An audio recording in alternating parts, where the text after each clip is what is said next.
guys, thanks for stopping by my channel. If you're new here, welcome. And if you've watched my videos before, welcome back. I'm excited for everything we're going to accomplish together in 2024. My name is Tanya and I make budget and organizing videos with little tips and tricks that I'm learning along the way. I really started this channel just to hold myself accountable in my own journey, but I really do hope it inspires you to either start or stick with your budget journey. So I upload videos 2 times a week on Tuesdays and Saturdays. And fingers crossed, one of my goals in 2024 is to film shorts 2 times a week on Mondays and Thursdays. So let's get into today's video. We're going to talk about the rules, but not really rules, the guidelines, I guess I should say, of decluttering. I have my notes here. I'm going to try really hard not to use them for the simple fact that I'm trying to get this in my head and heart just like I want you guys to get it in your head and heart. Let me adjust this a little bit. So, hopefully I can do this without using the notes. And we'll see if I remember everything. So, I need this first because it smells so good. Oh, that was a little bit hot. Okay, so you're going to need some supplies for decluttering. You need 3 boxes. Again, I like for them to look vastly different because it lets my mind process things easier, and that's one less thing I have to mentally remember what box is what. You need a trash bag and a timer. The first box for me is a gray tote with no lid. I just use what I have laying around the house, guys, but I keep it the same for every declutter session, so my mind is trained and knows. So it's my transfer box. As you can tell, I'm doing this without my notes. But anyway, it's the transfer box. So this is things that you're going to keep, you do use, but they are in the wrong room. Okay, so put them in the transfer box. At the end of every decluttering session is when I empty that box. I just literally take my box in hand and I walk from room to room, put things in whatever room they belong in. If you're like me, you get sidetracked easily. So if I'm decluttering and I stop and I grab something and take it to another room, I'm going to see something else in that room I just went to.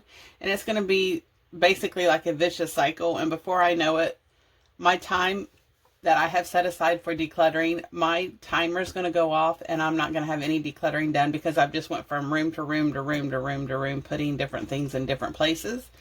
So the transfer box is just a tool that I like to use to help keep me on task because I get sidetracked so easily. So that's more personalized for me, but I hope it helps you guys as well.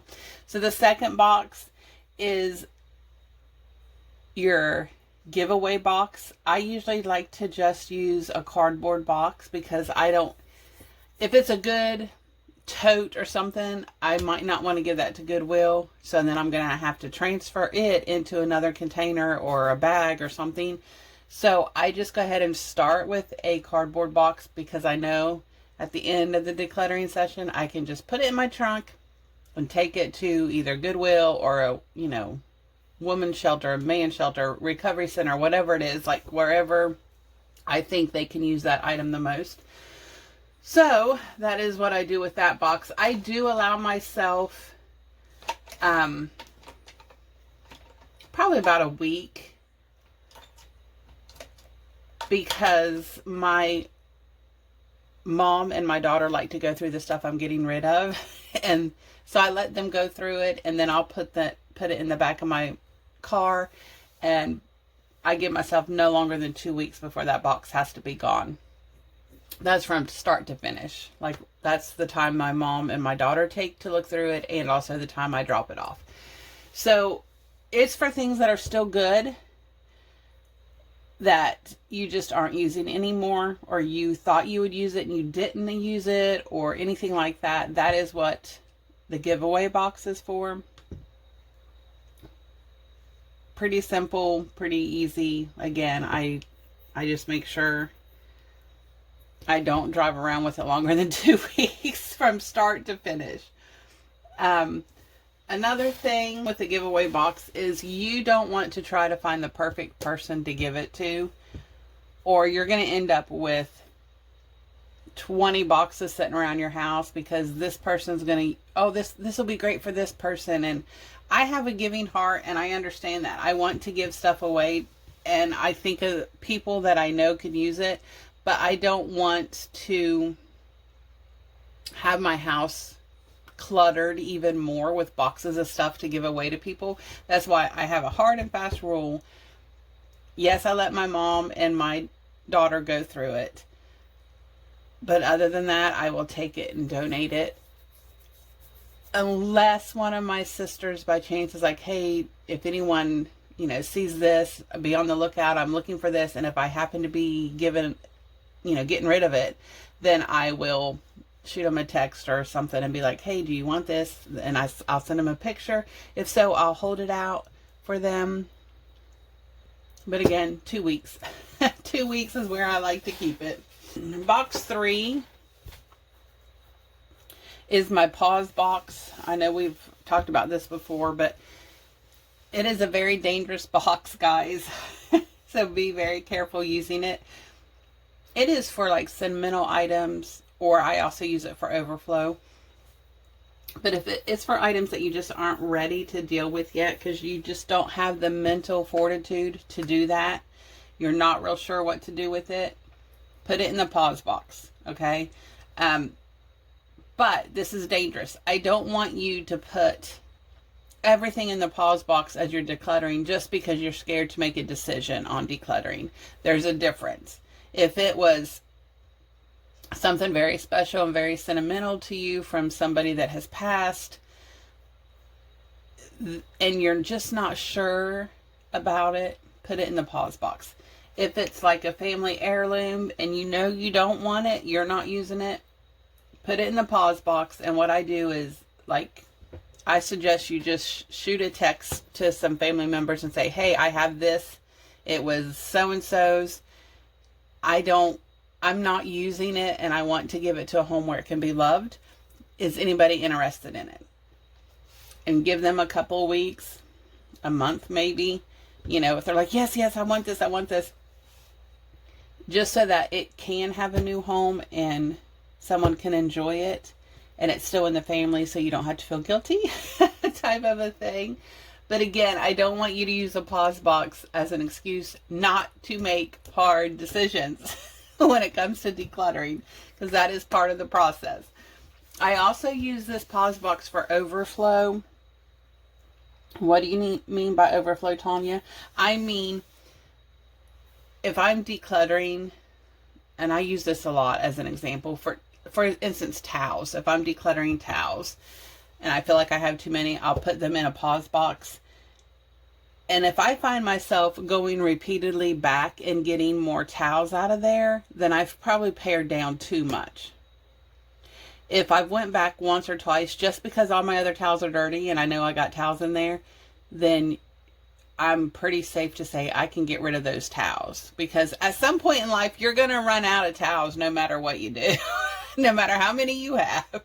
But if you're constantly going back and getting them, if you entertain a lot, but you think you can pare it down, but you're constantly going back into that box to get something or more of an item, then you've probably pared it down too much.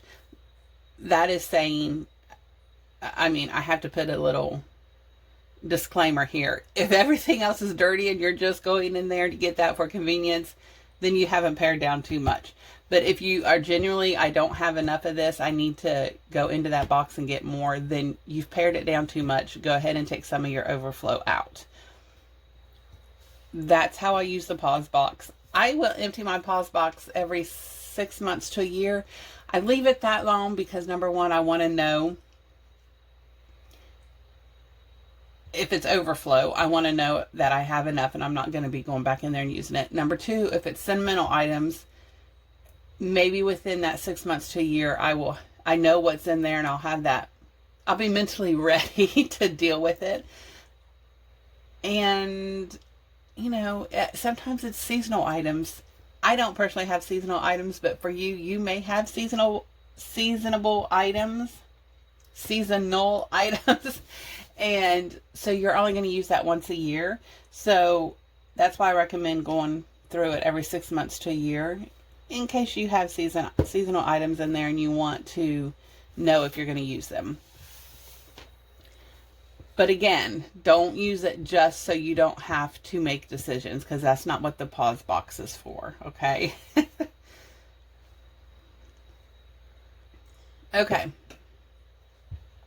So another thing is a trash bag.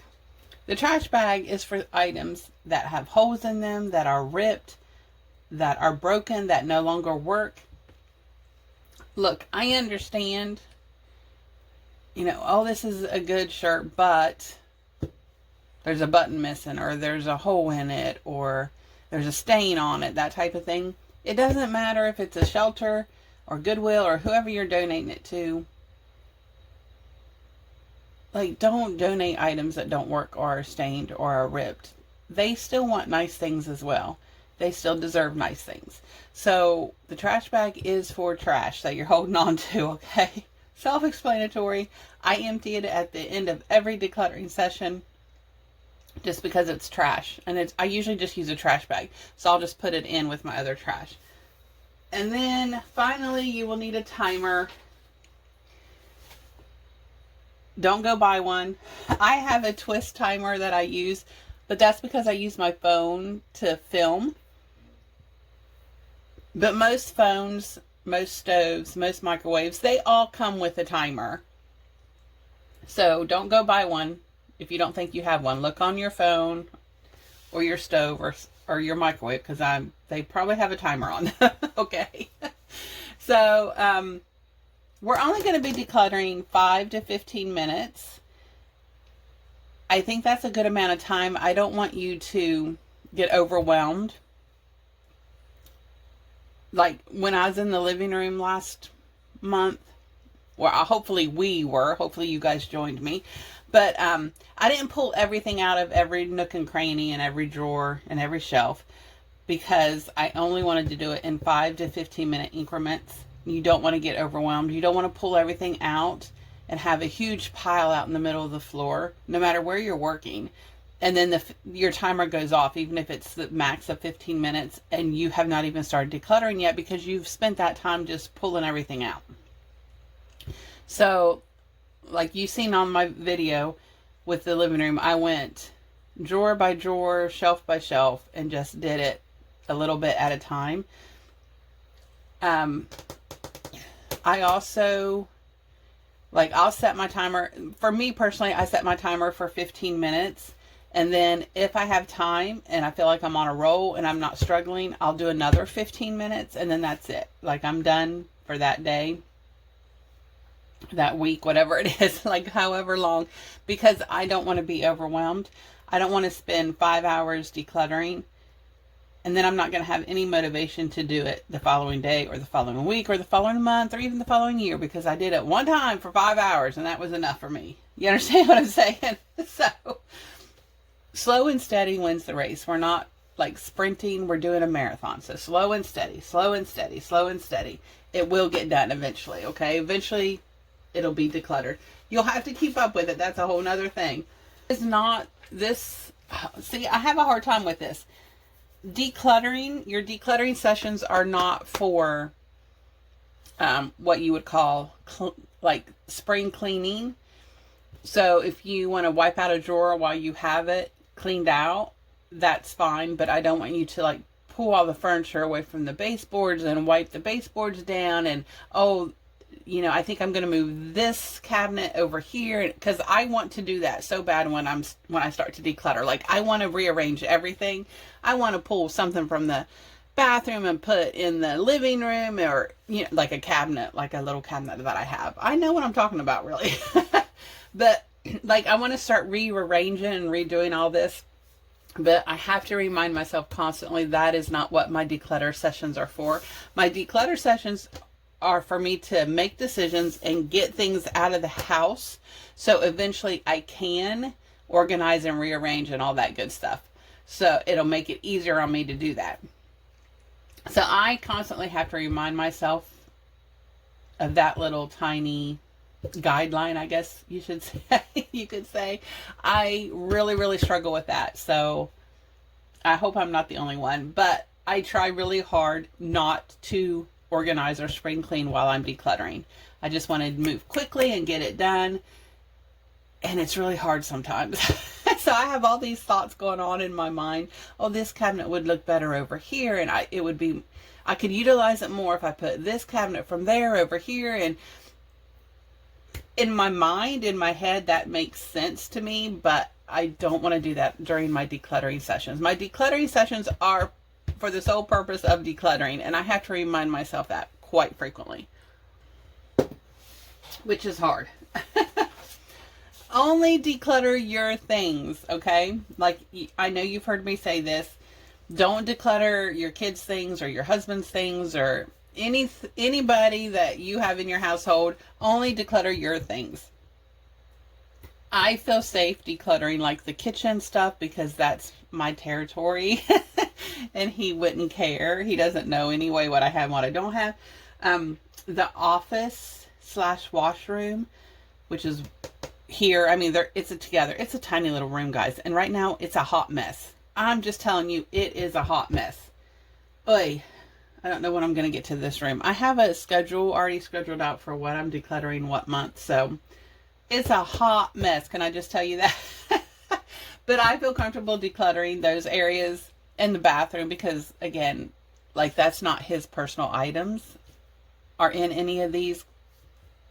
So yeah, so I'm okay doing that, but don't declutter their stuff without them knowing. Get them involved, and especially kids, because this is how kids are going to learn, and they're going to process it and learn to declutter, and it'll become a part of their everyday life, and it'll be normal to them. So get your people involved, but don't do it for them. We have to be real and honest with ourselves about our true self and our ideal self. So, and we all have seasons in life. I know I've talked to you guys about this before, but it's so true. Like, at one point in my life, I was a stay-at-home wife and mother, and so I made home scratch meal, I made meals from scratch and baked and did all that kind of stuff. So I had all kind of kitchen gadgets. I now work outside of the house 40 plus hours a week. So that's not the season of life I'm in anymore. So I was comfortable getting rid of a bunch of my kitchen gadgets and stuff, because now for me personally, it's all about convenience. Yes, I may pay a little bit more for it, but my time and the peace that it brings me is so worth it. So you have to evaluate what your season of life is and your true self versus your ideal self, I guess you could say. Like, I love all of the magazine pictures and, the beautiful porch and with the seasonal wreaths and all of the throw pillows, and you walk in and there's throw pillows on the couch and blankets tossed just so perfectly and all this stuff. But that's not who I am. So I'm not going to buy that stuff and hold on to it, because I know I will never use throw pillows and the wreaths and all that kind of stuff. That's just not me. That's not who I am. So you have to get real with yourself so that you can feel comfortable decluttering that kind of, whatever stuff it is that is your ideal self, but you're never really going to use it. So you have to get comfortable with yourself and be honest with yourself. Be brutally honest with yourself about your real self and your imaginary self, because in 99% of cases, they're going to be vastly different, okay? So, and it's fine. It's not, you know what? When I was in that season of life of baking and making meals from scratch, I loved who I was, but I also love who I am now, working outside the house and picking up, you know, doing stuff for convenience. I'm trying really hard not to go through the drive-through, but like doing easy, convenient meals. I'm okay with both of those versions of myself. It's just that you have to embrace whatever season you're in, I guess is what I'm trying to say, and declutter accordingly, okay? So you need to ask yourself 3 questions while you're decluttering. Is it easy to replace? Is it easily replaceable? That's, I mean, flat out, you don't want to get rid of a family heirloom if it's going to be hard to replace. But if you have, I don't know, I'm going to say 100 hangers and you want to get rid of them, you know you can pick up hangers just about anywhere and they're not too expensive, so you can replace those easily. See what I'm saying? So you just kind of have to, and for some people it might be, you know, if the item costs $5, then I'm going to hang on to it because $5 is a lot for my budget. I understand that. Some people might be 10, some people might be 20. You have to, again, get honest with yourself, your authentic, true self, and decide what what your limit is, like, on getting rid of items. If it's easily replaceable, get rid of it because you know you can get another one. If you decide at some point in time, or you're like, oh, you know what, I did use that more than I thought I did, and it does make my life easier, so yes, I'm going to go ahead and get another one. That type of a thing. And of course, does it make me happy, right? Is it something I enjoy? Is it something I smile when I look at or I use? Does it make my life easier? Like, again, this all stems from knowing your true self and what you're going to use and what you're not. And then the third question is, have I used it in the last 6 months? I say 6 months because, again, I don't have seasonable items in my house. I really don't. But some people do. So, you know, if it's 6 months or a year maybe, then that's different for seasonable items. But you just want to, why do I say seasonable? It's seasonal items. Sorry about that, guys. But you just have to be honest with yourself and when you're answering these 3 questions, okay? So, and again, there's no really hard and fast rules. These are just the guidelines that I've set for myself. And I think it makes it a lot easier. So, the last thing I want to say is there's no hard and fast rules. I get a lot of people asking me a lot of times, well, how many towels should I keep? How many servings of dishes should I keep? And again, I can't answer that for you because your lifestyle might be different than my lifestyle. You might entertain a lot. You might live in Florida where you have a pool, so you're going to go through towels more. For a basic rule of thumb, for me personally, because I don't entertain a lot and we don't have a pool, I keep 2 beach towels and 2 regular towels for each person in the household. And then same with my plates, that kind of thing. I always keep 1 extra though. So I think when my daughter was with us, she got married and moved away. So I had 6 plates, 6 bowls, that kind of thing. One of my plates have broke, so I'm now down to 5 plates, and I just haven't gotten rid of any because that leaves 2 for me, 2 for my husband, and 1 extra. So that's how I kind of do that. Same with my towels. I do keep more washcloths just because we use more washcloths. So again, everybody's different, right? So you just have to know what it is, what your lifestyle is, what's important to you, and kind of go based off of that. So yeah, I hope that helped. Also, we are going to be in the closets this month. Again, do not declutter anybody else's things. Get them involved if you can. If you cannot get them involved, then just don't declutter it. I know I have 1, 2, 3 closets I'm going to be going through.